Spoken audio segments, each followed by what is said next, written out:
హైదరాబాద్లోని భారతీయ జనతా పార్టీ రాష్ట్ర కార్యాలయంలో కేంద్ర మంత్రి, తెలంగాణ రాష్ట్ర అధ్యక్షులు కిషన్ రెడ్డి అందుబాటులో ఉంటూ పార్టీ ముఖ్య నేతలతో మంగళవారం సమావేశమయ్యారు. ఈ సందర్భంగా ఆయన మాట్లాడారు.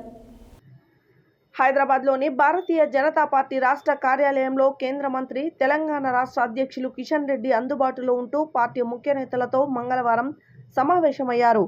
ఈ సందర్భంగా ఆయన మాట్లాడుతూ రాష్ట్రంలో భారీ వర్షాలు, వరద బీభత్సంతో ప్రజలు ఎదుర్కొంటున్న సమస్యలను, వరదలతో జరిగిన నష్టం వివరాలను అడిగి తెలుసుకున్నారు. వరద ప్రభావిత ప్రాంతాల్లో బాధితులకు సహాయ చర్యలు కొనసాగించేలా వారికి అందుబాటులో ఉండాలని సూచించారు. వరద బాధితులను ఆదుకునేలా కష్టాల్లో ఉన్న ప్రజలకు అండగా నిలుస్తున్న కార్యకర్తలను అభినందించారు. వారి సేవలు కొనసాగించాలని సూచించారు.